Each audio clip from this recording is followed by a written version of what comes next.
하나님 말씀, 예수께서 그들 앞에 또 비유를 베풀어 가라사대 천국엔 좋은 씨를 제 밭에 뿌리는 사람과 같으니 사람들이 잘 때에 그 원수가 와서 곡식 가운데 가라지를 덧뿌리고 갔더니 싹이 나고 결실할 때에 가라지도 보이거늘 집 주인의 종들이 와서 말하되 주여 밭에 좋은 씨를 심지 아니하였나이까. 그러면 가라지가 어디서 생겼나이까. 주인이 가로되 원수가 이렇게 하였구나. 종들이 말하되 그러면 우리가 가서 이것을 뽑기를 원하시나이까. 주인이 가로되 가만두어라. 가라지를 뽑다가 곡식까지 뽑을까 염려하노라. 둘 다 추수 때까지 함께 자라게 두어라.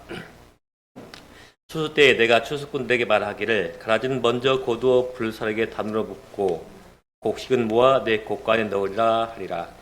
마태복음 13장에 있는 가라지에 대한 비유입니다. 이 말씀을 실물교훈 74페이지에서는 이렇게 말합니다. 이 세상의 추수 때가 이르면 선한 자와 악한 자 사이에 현저한 차이점이 드러날 것이다. 그때의 교회와는 연합하였으나 그리스도와 연합하지 않은 자들이 명백하게 드러나게 될 것이다. 제가 이제 실물 교훈, 즉 하나 예수님께서 비유로 말씀하신 것들에 대한 이야기를 이제 같이 나눌 건데요.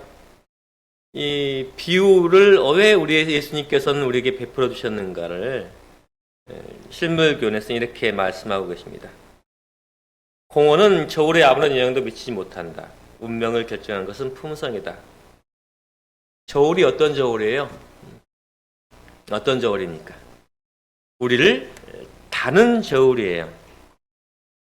다니엘서에 보면은 메네메네 데겔 우바르신이라고 하는 말씀이 벽에 새겨졌답니다.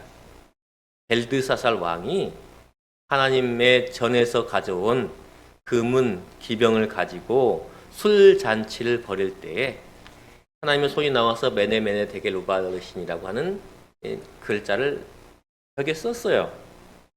그것을 그날에 유식한 모든 사람들이 풀어냈으나 풀지 못하고 결국은 다니엘이 와가서 그 말씀을 풉니다. 그때 메네메네 데겔 달아보니 부족함이 되었다. 그래서 그 나라가 멸망할 것이다 라고 하는 말씀이에요. 우리도 하나님의 저울에 달립니다. 마지막에 우리가 부족하면은 우리의 몸이 어때요? 우리가 위로 떠오르죠. 하나님께서 우리를 달아봅니다. 그 말씀이에요. 그래서 공원은 저울에 아무런 영향도 미치지 못한다. 우리가 말하는 것은 우리의 심판에 어떤 영향도 미치지 못한다. 오로지 우리의 운명을 결정하는 것은 무엇이다? 품성이다. 우리가 그 하나님의 심판의 저울에 달리는 것은 우리의 품성이라고 하는 것입니다. 그래서 마지막에 하늘나라에 우리가 가져갈 수 있는 것은 오로지 무엇이라고요? 품성이라고요. 품성.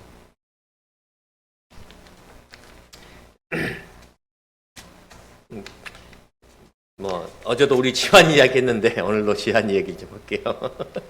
요즘 제 화두가 신지환이에요. 다들 지금 걱정하셔요. 지환이 뭐해? 지난주에도 우리 김영주 집사님께서 지환이 뭐해요? 왜냐면 고등학교 딱 졸업했는데 보통은 대학을 다 가잖아요. 왜냐? 지금은 대학이 뭐예요? 학생 수보다 많아요. 학생 수 모집하는 인원이 학생 수보다 많아서 어떻게든 대학은 다 가요. 근데 지금 지원이 대학 안 갔거든요. 그러니까 다들 걱정하시는 눈빛으로 보셔요. 어제 딱 결정했습니다.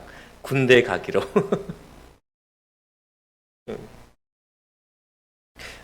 무슨 얘기를 하려고 이렇게? 운명을 결정하는 것은 품성이다. 지환이가 저랑 엄마를 반드시 딱 닮았어요.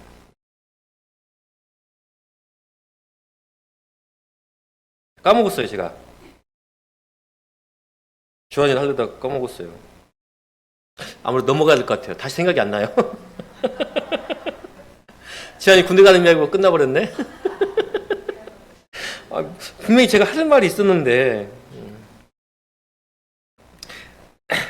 그래서 예수님께서 이 실물 교훈을 주신 이유가 무엇이냐면은, 이 실물 교훈을 통하여 우리의 품성을 뭐하게 하기 위해서요? 개발시키기 위해서요. 천연기로부터 직접적으로 얻은 이러한 공과에는 그것을 더욱 가치 있게 만드는 단순성과 무엇이 있다? 순결성이 있다. 그들의 눈으로 보고 손으로 만지는 모든 것들이 품성 형성에 필요한 공과가 되도록 하라. 그렇게 함으로 정신력이 강해지고 품성은 개발되어 온 생애를 고상하게 될 것이다. 무엇을 통해서요? 천연계를 통해서요. 천연계를 통해서 이루어오는 교훈은 단순성과 순결성이 있고 그것이 우리의 품성을 개발시켜 준다고요. 그래서 이 실물 교훈, 예수님의 비유를 설명해 놓은 실물 교훈을 읽으면 우리에게 필요한 품성을 알 수 있고 그 품성을 개발시킬 수 있다고요. 그래서 이 가라지의 비유도 우리가 보면서 이 가라지가 어떠한 우리의 삶 속에서 우리가 개발해야 할 품성이 어떤 것인지를 깨닫게 해준다고요.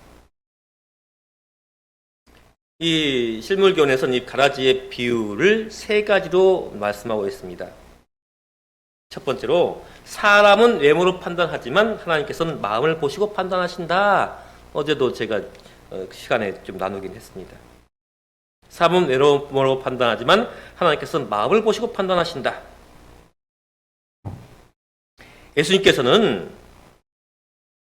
요한복음 2장에 말씀하시기를 사람의 속에 있는 것을 아심으로 사람에 대하여 아무의 증거도 받으실 필요가 없다라고 말씀하셔요. 이럴까요? 하나님께서는 우리를 지으셨고 우리가 모태에 있을 때부터 아셔요. 창세기 6장 5절에 이렇게 말씀하십니다. 여호와께서 사람의 죄악이 세상의 관영함과 그 마음의 생각의 모든 계획이 항상 뭐하다? 악할 뿐이다. 그 마음의 생각이 악할 뿐임을 이미 우리 마음속에 아셔요. 요즘 이제 우리게 DNA 지도가 십수년 전에 발견됐죠, 이제. 그래서 우리 사람의 DNA 구조를 다 이게 읽을 수가 있어요. 그래서 예전에 클린턴이 부정을 정한 것이 또 뭐에 새겨져 있었다고 그런 이야기도 있었죠. 우리의 DNA에 새겨져 가지고 그것으로 파악했다. 진짜인지 아닌지 모르겠습니다만은. 하지만 하나님께서는 그 모든 걸 다 아셔요. 우리를 조성할 때부터, 그러니까 우리가 딱 생길 때부터 모든 걸 아시기 때문에 그 전부터 아시고 계시죠. 하나님께서 아담과 하와가 뭐 할 것을 이미 아시고 범죄할 것을 이미 아시고도 그들을 어떻게 하셨어요? 창조하셨어요. 하나님의 눈은 우리가 보지 못하는 것을 봅니다. 창세기 31장에 뭐라고 나왔어요? 내 눈을 들어보라. 양떼를 탄 수양은 다 얼룩무늬 있는 것, 점 있는 것, 아롱진 것이다.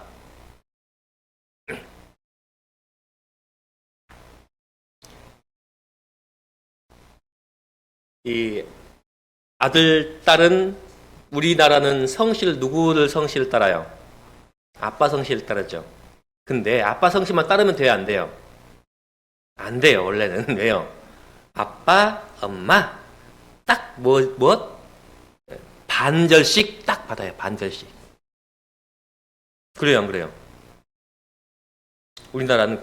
근데 외국은 또 외국은 또 다르다. 일본이나 미국은 여자가 결혼하면 또 남편 성실로 바꿔버려요.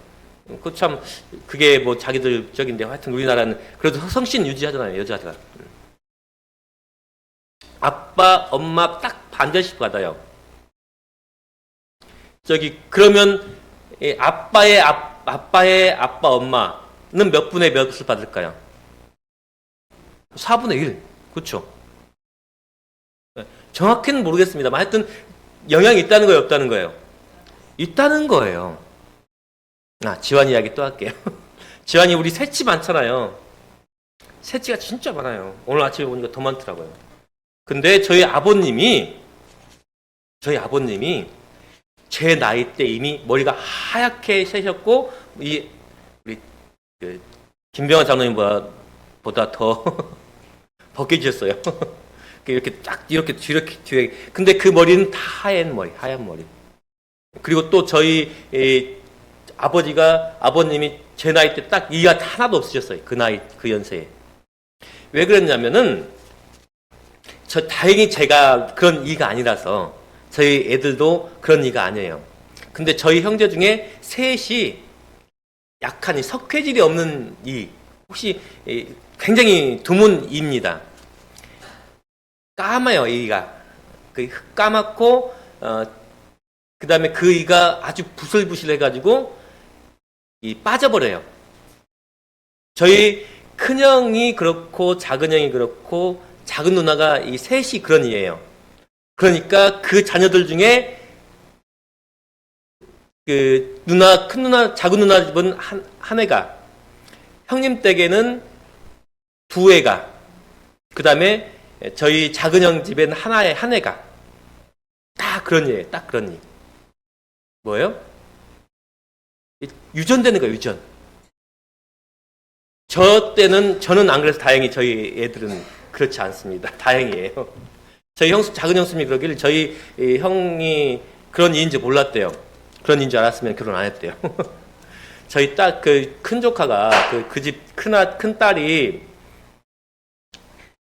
그것 때문에 되게 고민을 했거든요. 그래서 치대를 갔나 봐요. 근데 하여튼 뭐예요? 지금 이 말이 그런 말입니다. 양떼를 탄 수장을 다 얼룩무늬 있는 것, 점 있는 것, 아롱인 것. 왜요? 지금 야곱의 품삯을 정하는데 하얀 것, 까만 것 그런 걸로 품삯을 정했어요?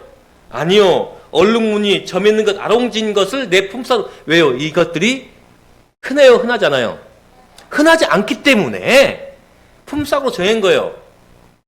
그런데 하나님께서 보시니까 뭐예요? 그 속을 들여다보니까 뭐예요? 얼룩무늬 있는 것, 점 있는 것, 아롱진 것이더라. 그 다음에 태어날 것들이 다 뭐라고? 다 이런 거라고. 그래서 이 세삼촌의 자녀들이 보니까 몇 년 만에 이 야곱이 뭐예요? 자기 아버지보다? 자기들보다 뭐가 됐어요? 부자가 돼버린 거야. 야, 네가 속인 거 아니냐? 근데 보니까 그 양떼 가보니까 뭐예요? 검은 거 하얀 거 하나 없고 다 어렁진 것, 검은 없는 것, 얼룩진 것, 점 있는 것밖에 없는 거예요. 속인 거 아니에요. 속이진 않았지만 그쵸. 이게 해가지고 건장한 것이 배면은 뭐예요? 거기다가 가지나무 걸어가지고 네, 맞아. 나눠놓긴 했어요. 근데 그걸 야곱이 바꿀 수 있어요? 없어요? 그건 하나님께서 해주신 거 하나니까. 10년 동안, 그리고 또 뭐예요? 그 당시 결혼하면은 남자가 뭘 가져가야 돼요? 지참금 가져가면 그 지참금을 딸한테 줘요, 안 줘요? 지참금 줘요.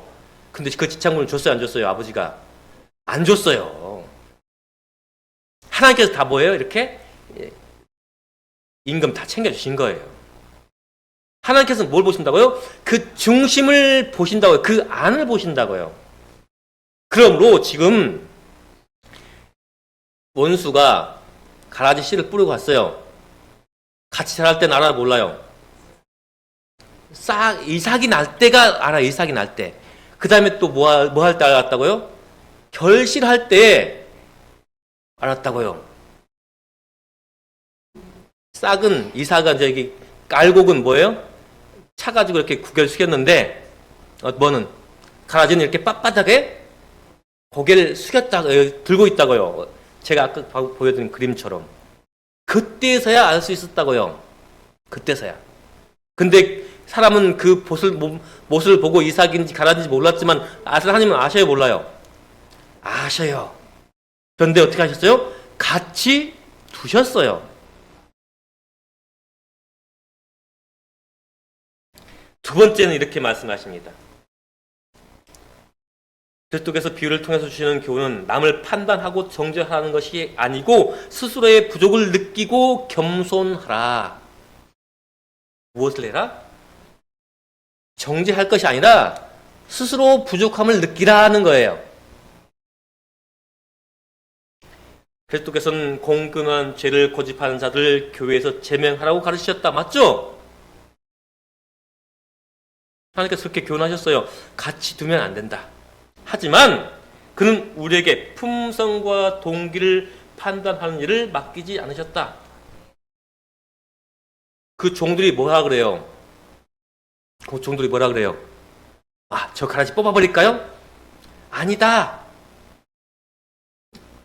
그 가라지 뽑다가 거기 또 뽑을 거 아니? 내가 마지막 누구한테? 수수꾼한테 그 뒤에 부분에 하나님께서 예수님께서 그 비유를 풀이해 주십니다. 그러면서 뭐라고 하셔요? 그 추수꾼은 누구다? 천사다.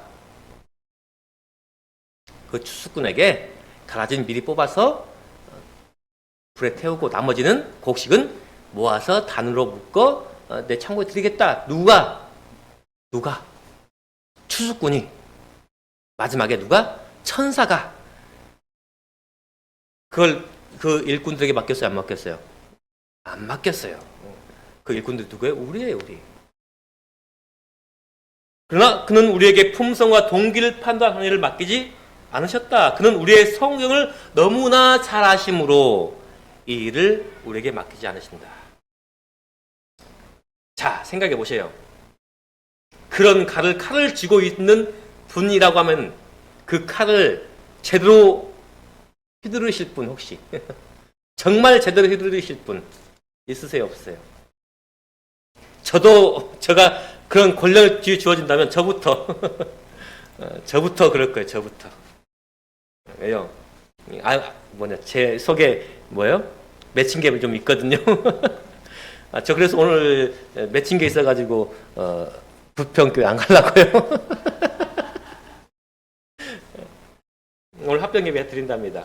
가야 되는데 장로님들은 장로님은 뭐 일이 있어서 못 가신대. 우리 김명환 장로님 가신대요. 맺힌 게 있으면은 맺힌 게 있으면 안 돼요. 그런데 우리 사람은 뭐예요? 개인적으로 하여튼 맺힌 게 있어요. 뭐든지 간에 그 칼을 줘보세요. 지금 이렇게 이 사태가 나란 것도 이 나라가 여지러운 것도 뭐예요? 제가 이제 그것은 좀 이 정치는 모르고 또 관심이 없는데 정치는 정치인끼리 해야 되고 그렇죠. 정치를 했으면 정치로 이제 문제를 풀어야 돼요. 그렇죠. 근데 선거가 끝났음에도 불구하고 몇 년 동안 뭐예요? 계속해서 고소하고 고발하고 걔 죽여야 된다고. 그냥 정치 끝났으면 그 선거 끝났으면 선거 끝난 걸로 끝나고 이제 서럽게 일을 해나가야 되는데 그러지를 못한 거예요. 칼을 쥐면 그래요. 칼을 쥔 사람은 항상 그것을 뭐 하고 싶은 마음이 있어요? 휘두르고 싶은 마음이 있는 거예요. 그래서 하나님께서 뭐 하셨다고요? 우리에게 그 품성과 동기를 판단하는 일을 맡기지 않으셨다고요. 우리는 아무리 우리가 곡식일을 할지라도 가라지를 뽑기 위해서 노력하면 같이 뭐가 돼요? 같이 뭐가 돼요? 가라지가 돼요. 가라지가. 그래서 우리가 해야 될 일이 뭐라고 말씀하시냐면은 온유와 겸손이라고 말씀하십니다. 온유와 겸손. 온유와 겸손은 성공과 승리의 조건들이다. 영광의 멸류관은 십자가 아래서 머리 숙이는 사람들을 기다리고 있다. 십자가 앞에서 머리를 숙이는 자들, 겸손한 자들이에요. 나의 것을 내버리고 내가 할 일은 뭐예요? 십자가에서 머리 숙인 일이에요. 철로 역정에서 그리스도인이 곧 멸망할 도시를 떠나서 나갑니다. 도시를 떠나자마자 이제 수렁이 있어요. 죄악의 수렁이죠. 그걸 간신히 헤쳐나갑니다. 그리고 이제 더 가다가 이제 언덕을 만나요. 근데 그가 그 죄악 곧 멸망할 도시에서 짐을 하나 가득 뭐하고 와요? 등에 짐, 무슨 짐인지 몰랐는데 자기도 그 짐을 지고 나왔어요. 어깨에 메고. 산을 올라가서 그 앞에 있는 산 위에 있는 십자가에 다다라서 그 앞에 무릎 꿇을 때 그 짐이 풀어져요. 그래서 그 언덕에 굴러 내려가지고 그것이 저 밑으로 굴러 내려갑니다. 그게 뭐, 제 짐이 무슨 짐이냐면 죄의 짐이에요, 죄의 짐. 우리가 십자가 앞에 숙일 때 그 죄의 짐이 풀어지고 내 죄의 문제가 해결되는 거예요. 우리가 아무리 발버둥 쳐도 그 죄의 짐을 지고 다른 사람을 바라보면 뭐예요? 같은 죄인 보는데 죄인밖에 안 보이죠. 근데 죄가 없어지면 누가 보여요? 의인이 보이는 거예요. 내 옆에 사람이 의인으로 보이는 거예요. 우리의 일은 겸손과 온유입니다. 마음의 겸손은 그리스도를 따르는 자들에게 승리를 주는 능력이다. 그것은 하늘 공정과 연결된 증거이다. 뭐요? 하늘과 연결된 증거가 바로 겸손이라고요. 겸손.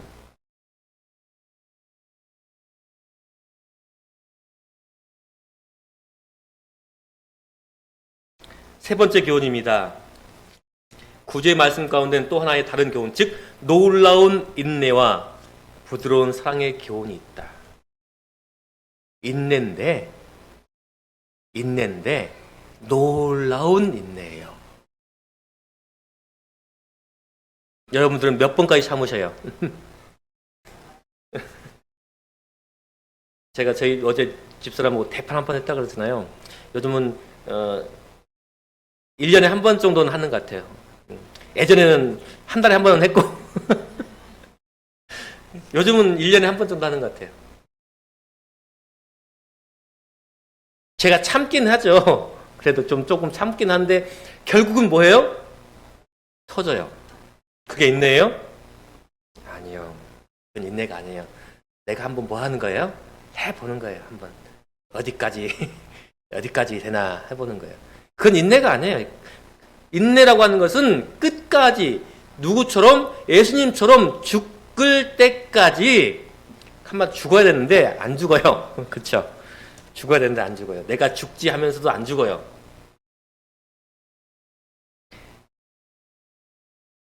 그래서 말씀하시길 환난은 인내는 연단은 소망을 이루는 줄 압니다. 로마서에 이렇게 말씀하셔요. 환난이 있는 것은 뭐예요? 우리가 그 환난을 통해서 인내는 연단은 결국은 무엇을 이뤄요? 소망을, 누구에게 이르는 소망을? 하나님께 이르는 소망을 우리에게 이룬다는 것이죠. 근데 우리는 그 환난을 통해서 인내를 얻어요?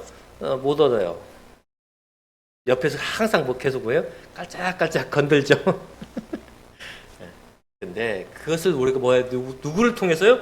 예수 그리스도를 통해서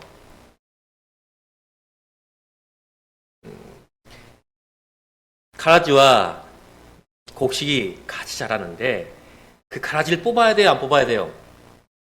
뽑아야 돼요. 왜요? 그 가라지가 곡식보다 벼보다 더 많은 양분을, 더 많은 햇빛을 가져가요. 그걸 봐주면 돼야 안 돼요? 이 속에서는 뭐가 일어나요? 울분이 일어나죠. 그게 왜요? 저 양분과 햇빛을 하나님께 주시는 건데, 그렇죠?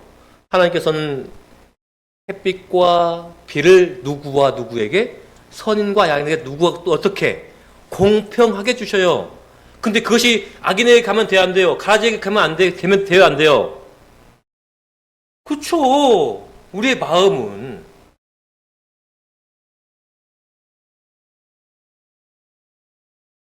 그것을 봐주는 것이 우리에게 뭐라고요? 인내라고요. 인내. 하나님의 은혜가 하나님을 믿는 사람들이 가야 되는데 어때요? 그 사람들이 더 복을 받고 더 잘 살아요. 더 성공하고 뭐예요? 더 성공하고 더 높은 자리에 가고 더 영향이 커요. 우리 교회는 뭐예요? 이렇게 찌그러져 있잖아요. 찌그러져 있잖아요. 근데 그것을 봐주는 것이 하나님의 뜻이라고요. 그래서 우리에게 인내가 필요한 거예요. 우리는 그 가지를 뽑고 싶은데 하나님께서는 어떻게 하라고요? 야, 뽑으면 안 돼 라고 말씀하신다는 거예요. 그것을 그 뿌리가 얽혀가지고 같이 사는 게 우리의 일이라고요. 어디에서요? 교회 안에서요. 교회 안에서.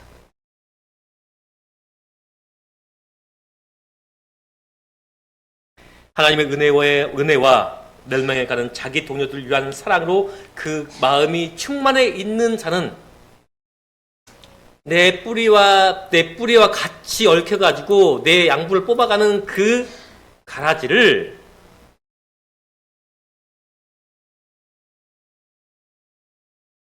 뭐예요? 사랑하는 그 마음이 충만해 있는 자는 기회를 찾게 될 것이며 어떤 기회를 찾아게 될지라도 지쳐있는 자들에게 때에 알맞는 말을 하게 될 것이다. 그리스도인들은 온유한 겸손의 정신을 가지고 저들의 주님을 위하여 일하여야 하며 생애의 잡음과 소요 속에서도 저들의 견실성을 굳게 붙잡고 나아가야 한다. 가라지의 뿌리가 내 뿌리와 연결되어 있으면 언젠가 그 가라지가 혹시나 격식을 맺을 수 있을까요? 누구의 은혜와?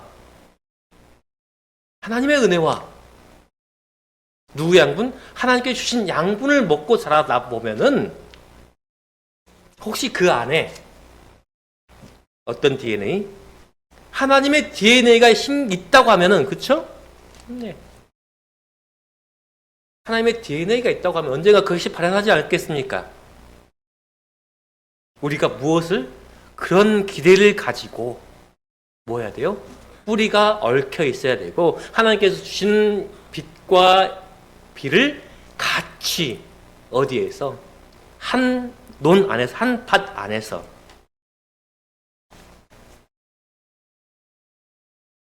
오늘의 제목이 뭐예요? 성인과 죄인입니다. 제가 빨리 넘겨서 못 보셨을 수 있지만 오늘 제목은 성인과 죄인이에요. 다 같이 읽어볼까요? 시작. 성인에게도 과거가 있고 죄인에게도 미래가 있다.